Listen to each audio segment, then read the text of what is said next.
It takes a lot of energy to be an orthodontist. Everything that we've been exploring so far requires that you expend your energy, whether it's your expertise as you see patients, your emotional support as you develop your team, or your hard-earned money as you run your practice.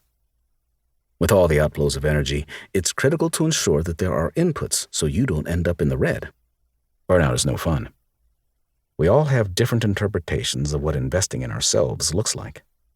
If you asked me when I was in my late teens until my early 20s, I had no idea what personal development meant. In hindsight, I was really just looking to escape and avoid confronting issues and past trauma. I was consumed by partying with friends, smoking cigarettes and weed, and drinking obscene amounts of alcohol. Was that the best decision for me? Probably not, but I had to hit rock bottom to realize what really mattered in life. I lived that way for a while, and surrounded myself with friends who lacked my ambition. They were okay people, but I had always thrived around people who were high performers. I knew that if I wanted to get out of my slump, I needed to surround myself with like-minded people who were destined to be successful. Slowly, I started making changes. I got into the Savannah College of Art and Design, SCAD, moved away from home, and entered a highly competitive world where I would have failed if I didn't give it my all every day. And that was exactly what I needed. There were times when the pressure got to me, but I knew that staying focused on my goals would be worth it in the end.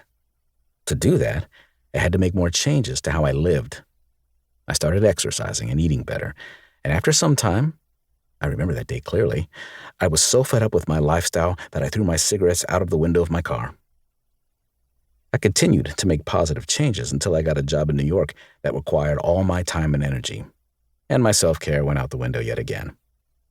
You already know the story about that part of my life, so when I moved back to Florida to start my own business, knew I could never waste time again. I made a plan, put my head down, and went to work. Investing in yourself takes work, and many people make excuses for not taking better care of themselves.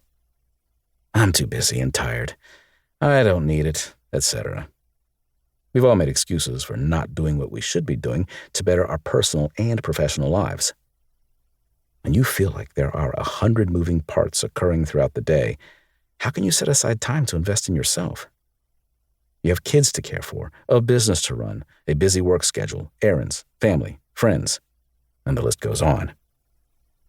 It's hard to make time to prepare nutritious meals, work out, read a book, write in a journal, meditate, take an Epsom salt bath, or whatever makes your mind more peaceful. The conundrum is that everything you're currently doing is easier and gets done better when you set aside a little time every day to invest in yourself. So why don't people do it? Consistency is usually the problem. People want to do these things, but can only do them if and when they have free time.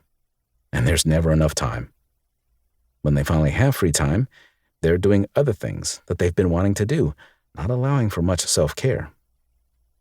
Here's the reality. You have more free time than you think.